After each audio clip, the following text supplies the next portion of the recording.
नमस्कार साथियों, इस वीडियो में हम पहली बार वोटर लिस्ट में अपना नाम जुड़वाने की ऑनलाइन प्रक्रिया क्या है वो समझने वाले हैं। आपको पता होगा मतदान करवाना, इलेक्शन वगैरह करवाना, वोटर आईडी बनवाना, करेक्शन करवाना, सारे के सारे काम इलेक्शन कमीशन करता है। और इलेक्शन कमीशन ऑफ इंडिया के अंदर अगर आपको अपना नाम रजिस्टर करवाना है, वोटर लिस्ट में अपना नाम जुड़वाना है, तो उसके लिए जो तरीका होता है वो होता है फॉर्म 6। दो तरीके से भरा जाता है, ऑफलाइन भी और ऑनलाइन भी। ऑफलाइन कैसे भरना है मैं पहले वीडियो में बता चुका हूँ, अगर आप चाहें तो ये वीडियो आई बटन पर क्लिक करके देख सकते हैं, सबमिट करके अपने बीएलओ को दे सकते हैं। दूसरा, अगर आप दूर हैं, ऑनलाइन भरना चाहते हैं अपना फॉर्म, तो ऑनलाइन कैसे भर सकते हैं इस वीडियो में हम जानने वाले हैं। बने रहिए वीडियो के अंत तक, पसंद जरूर आएगा। लाइक करना है, शेयर करना है, सब्सक्राइब करना है। नए हैं तो चैनल को सब्सक्राइब जरूर कर लेना। किसी भी ब्राउजर में आपको जाना है और वहां पर लिखना है आपको ईसीआई वोटर सर्विस पोर्टल खुल के आएगा। वोटर सर्विस पोर्टल पर आपको क्लिक करना है।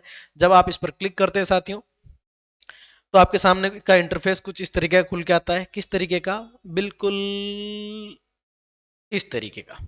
ठीक है, ये पोर्टल आपके सामने खुल के आएगा।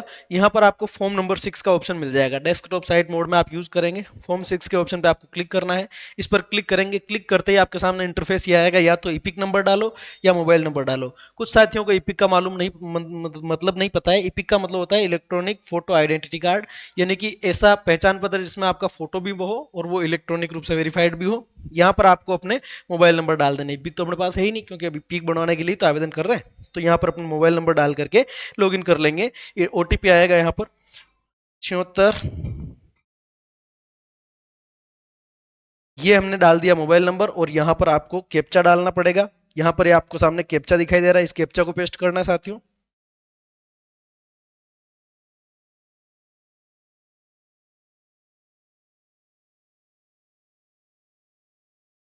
चलिए, रिक्वेस्ट ओटीपी कर दिया। अब मेरे मोबाइल के ऊपर ओटीपी आ चुका होगा। इस मोबाइल में से देख करके मैं ओटीपी डाल दूंगा, और ओटीपी डाल करके मैं लॉगिन कर लूंगा।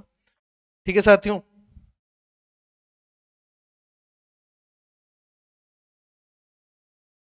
जैसे ही आप ओटीपी को डाल करके वेरीफाई एंड लॉगिन करेंगे, तो आपके सामने इस तरह से लॉगिन हो जाएगा। वापस से वही इंटरफेस खुल के आएगा, लेकिन यहाँ पर लिखा आएगा अनडिफाइंड। ठीक है, अनडिफाइंड लिखा हुआ आ रहा है, इसका मतलब आपका लॉगिन हो चुका। अब आपको क्या करना है साथियों, फिर से वही फॉर्म नंबर 6 पे आप क्लिक करेंगे। फॉर्म 6 पर क्लिक करते ही आपके सामने कुछ इंटरफेस इस तरह का खुल के आएगा, है ना। इतने सारे इसके कॉलम्स हैं, यानी कि एल तक आपको जाना है और लास्ट में फाइनल सबमिट होगा। तो किस तरीके से करेंगे, संबंधित स्टेट को सेलेक्ट कर लीजिए। इन माई केस राजस्थान कर लेता हूं साथियों। देखो, आप क्या करते हैं, अधूरे अधूरे 8-10 वीडियो देख लेते हैं, प्रॉपर नॉलेज कहीं से नहीं मिलती। कोई सा भी वीडियो देखो, मेरा देखो, किसी का भी देखो, लेकिन उसको पूरा देखो तो आपको डिटेल समझ में आएगी। ठीक है, और फिर आपको लगे कि कोई यार चीज नहीं समझ में आई, तब दूसरे पे जाओ। थोड़ा थोड़ा चखने का मजा नहीं है।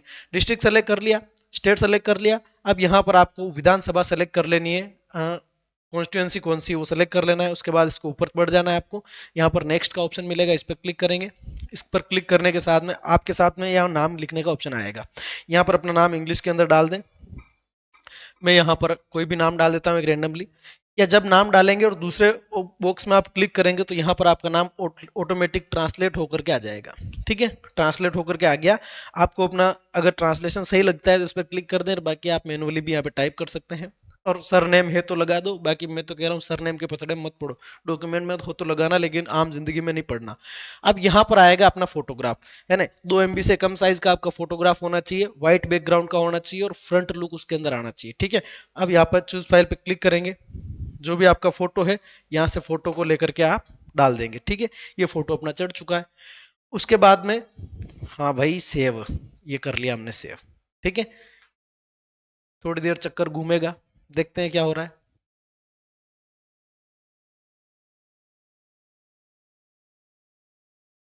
तो साथियों, ये फोटो अपलोड हो चुका है। यहाँ पे फोटो कंप्लीटली फेस डिटेक्ट हो जाएगा, तो फोटो अपलोड हो जाएगा, कोई इशू वाली बात नहीं। उसके बाद यहाँ पर आपको क्या करना है, name and surname of any one of the relatives. इनमें से किसी भी एक का नाम और सरनेम आपको यहाँ पर भरना होगा। जैसे फादर कर लिया यहाँ पे, ठीक है, या कोई सा भी किसी पर भी आप टिक कर दीजिए। फादर हो गया, मदर हो गया, हस्बैंड वाइफ, इनमें से कोई सा भी एक। यहाँ पे पहले आपको नेक्स्ट वाला बटन दबाना पड़ेगा। नेक्स्ट बटन दबाने के बाद में, जैसे कि फादर कर लिया सर, ठीक है, तो यहाँ पर फिर उनके फादर का मतलब जो कैंडिडेट है उसके फादर का नाम यहाँ पर लिखना पड़ेगा। जैसे कि मैं लिख सकता हूँ यहाँ पे, यहाँ पर कोई भी एक नाम ले लेता हूँ मैं। ठीक है, ये नाम मैंने यहाँ पर टाइप कर दिया है। और नाम टाइप करने के बाद जैसे दूसरे बॉक्स में क्लिक करूंगा, तो ऑलरेडी जो है ऑटोमेटिकली इसका यहाँ पर ट्रांसलेशन होके आ जाएगा। इस पर क्लिक करना है, फिर आपको नेक्स्ट वाला बटन दबा देना साथियों, ठीक है। जैसे आप नेक्स्ट वाला बटन दबाएंगे, नेक्स्ट वाला बटन दबाने के साथ ही आपके सामने क्या आ जाएगा, यहाँ पर मोबाइल नंबर आ जाएगा। सेल्फ पर क्लिक करें और खुद के मोबाइल नंबर यहाँ पर आप डाल दें, ठीक है। यहाँ पर कोई सा भी एक मोबाइल नंबर डाल देते हैं, ठीक है। वैलिड मोबाइल नंबर मांग रहा है ये, तो यहाँ पर मैं कोई सा भी एक मोबाइल नंबर डाल देता हूँ,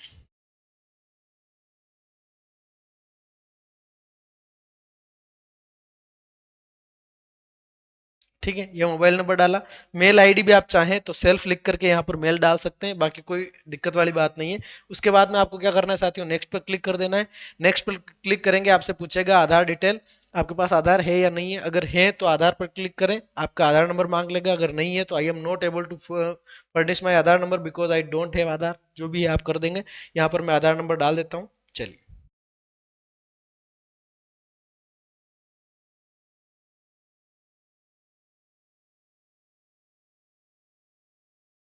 आधार नंबर डाल दिए, चलो ठीक है, ऑलरेडी स्टार होके आ रहा है तो कोई दिक्कत नहीं है। यहाँ पर नेक्स्ट पर क्लिक कर देंगे।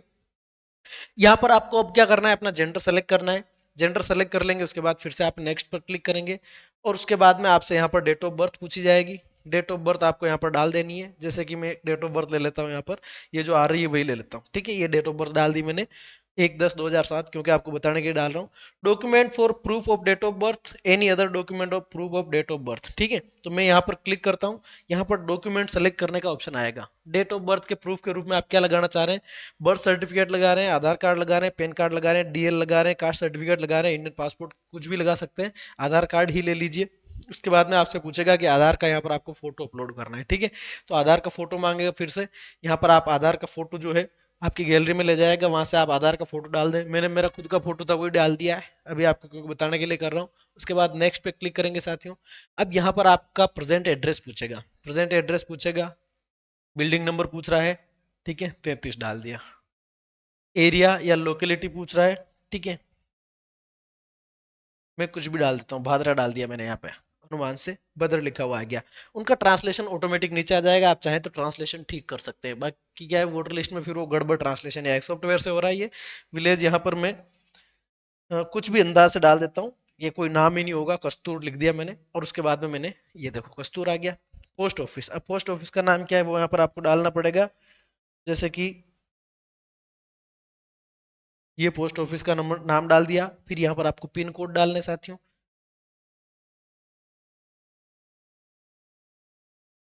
ठीक है। तहसील, तालुका या मंडल, तहसील कौन सी आपको आपको यहाँ पर तहसील डालनी है, ठीक है। यहाँ पर मैंने तहसील डाल दी भद्रास लिख के। और इस तरीके से आपको अपनी डिटेल यहाँ पर भर देनी। जिला सेलेक्ट कर लेना है, जिला यहाँ पर जो आपने ऊपर स्टेट सेलेक्ट किया उसमें डिस्ट्रिक्ट सेलेक्ट किया वही आएगा। अब यहाँ पर आपसे self attested copy of address proof either in the name of applicant or any of the parents spouse adult child, मतलब आपको जो है अपना एड्रेस के लिए डिटेल डालनी है। यहाँ पर एड्रेस का डॉक्यूमेंट डालना है। आपने जो ऊपर एड्रेस भरा ना उसका सपोर्टिंग डॉक्यूमेंट कौन सा है, तो इनमें से कोई सा भी एक डॉक्यूमेंट डाल सकते हो। वाटर बिल हो सकता है, इलेक्ट्रिसिटी बिल हो सकता है, गैस कनेक्शन का बिल हो सकता है, आधार कार्ड हो सकता है ना। तो उसी आधार को डाल दो फिर से। उसी आधार का फोटो मांगेगा फिर से, तो उसी आधार का फोटो आपको फिर से चढ़ा देना है। दोनों जगह आपने आधार का फोटो चढ़ा दिया, ठीक है। ये लो, फोटो चढ़ गया। अब आप देखो अपनी डिटेल कौन कौन सी कंप्लीट होती गई, मैं आपको स्क्रॉल करके दिखा देता हूँ।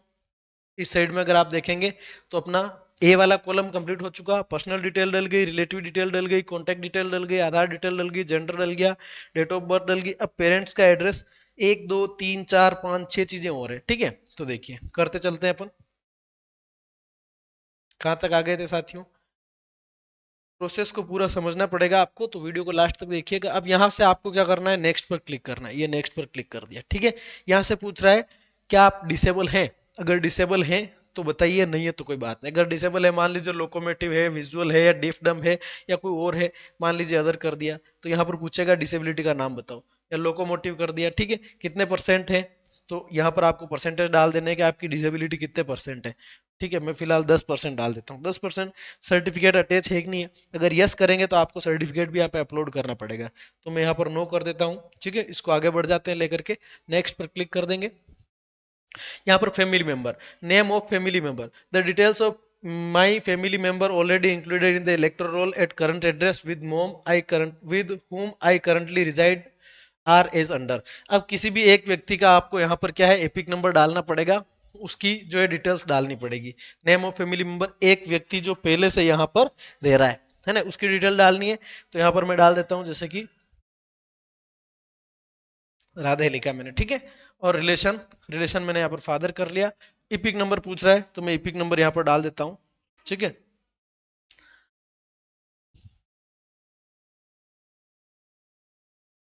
ये इपिक नंबर,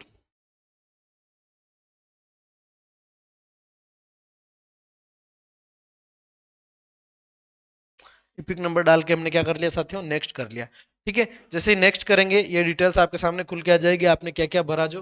ये सारी की सारी डिटेल्स ऑप्शनल है, आप चाहें तो इधर ये डाल सकते हैं, अपने पिताजी का इपिक नंबर, मम्मी का इपिक नंबर वगैरह सारी चीज डाल सकते हैं। नहीं भी डालना चाहे तो कोई बात नहीं। My parents name, father mother grand mother exist in the electoral of last SIR, यहाँ पर आपको क्लिक कर देना है। किसी का नाम अगर पहले से है तो, और नहीं है तो कोई दिक्कत वाली बात नहीं, ये अपने डिटेल सारी डाल दी है, ठीक है। क्या कह रहा भाई, चलो आगे चलते हैं। एक सेकंड, यहाँ पर नेक्स्ट नहीं किया ना यार, नेक्स्ट कर दियो, ठीक है। नेक्स्ट करने के बाद ये डिटेल्स खुल के आएगी। आपको ये डिटेल्स अगर आप चाहें तो भर सकते हैं, नहीं चाहें तो कोई दिक्कत वाली बात नहीं है। माय पेरेंट्स नेम, इनमें से किसका नाम एग्जिस्ट कर रहा है वो यहाँ पर आपको माय पेरेंट्स नेम, अगर आपके पिताजी माताजी का नाम, दादा या दादी का नाम पहले से उस जगह पे है, किसी का भी नाम, तो यहाँ पे सेलेक्ट कर लीजिए। किसी का नहीं है तो नीचे वाला ऑप्शन सेलेक्ट कर लीजिए। अगर किसी का नाम है तो फिर से आपको राज्य सेलेक्ट करना पड़ेगा, वही आपका यही एड्रेस लेना पड़ेगा ना, राजस्थान है ना। असेंबली, असेंबली राजस्थान की कौन सी असेंबली की बात कर रहे हैं आप, तो वो ले लीजिए यहाँ पे। ओ 124, ये यहाँ से आपको साथियों असेंबली सेलेक्ट कर लेनी है, ठीक है। और उसके बाद में यहाँ पर पार्ट नंबर सेलेक्ट कर लेना है, ठीक है। कोई सा भी पार्ट नंबर सेलेक्ट कर लिया, पार्ट का सीरियल नंबर यहाँ पर आपको डाल देना है, ठीक है। अब ये व्यक्ति आपके क्या लगता है वो रिलेशन यहाँ से सेलेक्ट कर लेंगे, फादर, और उसके बाद में सर्च का ऑप्शन पे क्लिक कर देंगे आप। यहाँ पे आपके फादर का जो है नाम यहाँ पर आ जाएगा, अगर वो सही है तो आपको टिक कर देना है, मैंने अनुमान से किया है। कंटिन्यू पर आप क्लिक कर देंगे, ये सारी डिटेल खुल के आएगी। इसके बाद में आपको नेक्स्ट कर देना है साथियों, ये नेक्स्ट कर दिया। अब यहाँ पर आप पहुंच चुके हैं डिक्लेरेशन पे। कहाँ पहुंच चुके हैं साथियों, डिक्लेरेशन पे। I am citizen of India and place of my birth is, अब आपका जन्म स्थान कौन सा है वो आपको यहाँ पर क्लिक करना है। विलेज या टाउन का नाम लिखेंगे आप, ठीक है। उसके बाद में आपको यहाँ से स्टेट सेलेक्ट कर लेना है, ठीक है। स्टेट सेलेक्ट कर लेंगे साथियों, और उसके बाद में जिला सेलेक्ट कर लेंगे, जिला सेलेक्ट कर लिया। उसके बाद में I am ordinarily a resident at the address mentioned as at section 8A in form 6 since, अब कहाँ से रह रहे हैं वो महीना और वर्ष आपको यहाँ पर डाल देना है, ठीक है। महिला, महीना और वर्ष यहाँ पर मैंने आपके डाल दिया, ठीक है। ये नहीं, गलत आ रहा है, 2019 से डाल देते हैं अपन, ठीक है। फरवरी 2019 मैंने डाल दिया, ठीक है। ये डालने के बाद में आपको क्या करना है साथियों, इसको स्क्रॉल कर लेना है, यहाँ पर जगह डालनी है, ठीक है। आप जब जहाँ से फॉर्म भर रहे हैं वो जगह का नाम डाल देंगे। कोशिश करें जिस एड्रेस पर आप जो है ना अपना वोटर ID बनाना चाहते हैं वो एड्रेस डालें यहाँ पर, ठीक है। और डालने के बाद आपको नेक्स्ट कर देना है। अब यहाँ पर आपको क्या करना है साथियों, कैप्चा डाल देना है। अपन पहुंच चुके हैं फाइनल स्टेप पर, ठीक है। यहाँ पर आपको ये जो कैप्चा दिखा रखा है वो कैप्चा डाल देंगे, और कैप्चा डालने के बाद में सेंड OTP कर देंगे, ठीक है। CMYEGR, ठीक है। ये सेंड OTP मैंने कर दिया है। कैप्चा एक्सपायर हो चुका है, कैप्चा वापस डाल देते हैं, चलो। 9JH82 और E, ठीक है। ये कैप्चा मैंने डाल करके सेंड OTP कर दिया। अब उस नंबर पे OTP जा चुका है, ठीक है। अब जैसे मैं OTP डालूंगा, OTP डाल करके यहाँ पर प्रीव्यू एंड सबमिट करूंगा तो मैंने जो फॉर्म भरा है उसका पूरे का प्रीव्यू आ जाएगा। मैं एक बार आपको स्क्रॉल करके दिखा देता हूँ साथियों, ये देखिए हमने जो डिटेल्स भरी है, लगभग 14 मिनट का वीडियो हो चुका आपका। ABCD कॉन्टेक्ट डिटेल वगैरह ये सारी अपन वहां पहुंच चुके हैं, लास्ट कैप्चा भी हमने डाल दिया है। अब प्रीव्यू एंड सबमिट बाकी है केवल। क्या बाकी साथियों, प्रीव्यू एंड सबमिट। तो प्रीव्यू एंड सबमिट से पहले आपसे क्या मांगेगा, प्रीव्यू एंड सबमिट से पहले आपसे पूछेगा OTP। तो OTP डाल करके जैसे ही मैं सबमिट करूंगा, OTP डाल के आप सबमिट करें, उसके बाद जो पेज है उसका आप स्क्रीनशॉट लेकर रखिए। वैसे तो आपके मैसेज में आ जाएगी उसके जो रेफरेंस नंबर है वो, बाकी आप क्या करें उसका स्क्रीनशॉट रख लें और बस आपका नाम 5-7 दिन में 10 दिन में जो है बीएलओ, अगर आपके बीएलओ के नंबर है आपके पास तो सीधे ही उनको फोन करिए, फॉर्म भरते हैं उनको फोन करना है तो वेरीफाई कर देंगे, तुरंत ही हो जाएगा काम, ठीक है। तो ये प्रक्रिया रहेगी, कोई दिक्कत वाली बात नहीं। आप जो फॉर्म भरेंगे वो आपका फॉर्म बीएलओ सर के पास जाएगा, बीएलओ सर ही उस फॉर्म को क्या करेंगे, वेरीफाई करेंगे, ठीक है साथियों। तो ये प्रोसेस थी, है ना, थोड़ी सिर चढ़ाने वाली प्रोसेस थी लेकिन मैंने पूरी प्रोसेस आपको बताई, ठीक है। और ये जो मैंने यहाँ पर जानकारियां डाली सारी की सारी छद्म थी, एक भी रियल जानकारी नहीं थी, केवल आपको बताने के उद्देश्य से डाली। फॉर्म 7 नाम कैसे डिलीट करें, फॉर्म 8 करेक्शन कैसे करें, वो भी नेक्स्ट वीडियो में जानेंगे। मिलते हैं नेक्स्ट वीडियो में, तब तक के लिए धन्यवाद।